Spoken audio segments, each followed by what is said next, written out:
Everything నేర్పించబడింది. 7 ఏళ్ల వరకు నేర్పించబడింది. ఈరోజు నా శరీరంలో వచ్చే ప్రతి డిసీజ్ నేను నేర్చుకున్నా. ఇలా వస్తుంది, ఇలా వస్తే ఈ సిమ్టమ్స్ వస్తాయి. లేకపోతే గూగుల్ ఓపెన్ చేసి మరీ నేర్చుకుంటున్నా.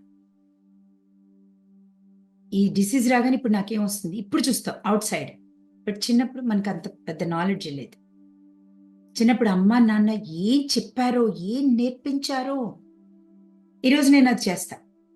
ఏం నేర్పించలేదు అది నాకు రాదు. లైక్ ఫర్ ఎగ్జాంపుల్ చదువు కూడా నేర్పించారు. ఐ కెన్ రాయడం నేర్పించారు. I can write. ఎన్ని బుక్స్ రాస్తాం అనేది నీ ఇష్టం. అలాగే నడవడం నేర్పించారు.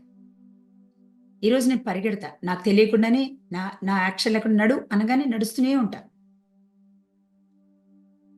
కూర్చో, ఎలా కూర్చోవాలో తెలియదు. బేబీకి కూర్చోబెట్టాలి. ఇలా కూర్చోపెడితే మన లెఫ్ట్ సైడ్ కూర్చోవడం అంటే ఏంటో నేర్చుకుంటుంది.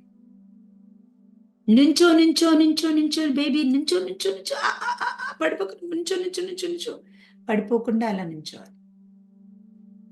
ఫిజికల్ ఎక్స్పీరియన్స్ ఎలా ఉంటుంది అనేది సోల్ కిందకొస్తే ఫిజికల్ ఎక్స్పీరియన్స్ ఎలాగా ఫ్లాలెస్గా అంటే నీకు నడవాలి అని నువ్వు ఇంకొక ఇన్స్ట్రక్షన్ ఇంకొకరికి ఇవ్వకుండా ఆన్ గోయింగ్ అదే నడిపిస్తుంది మనల్ని. అదే మన ఇన్నర్ చైల్డ్.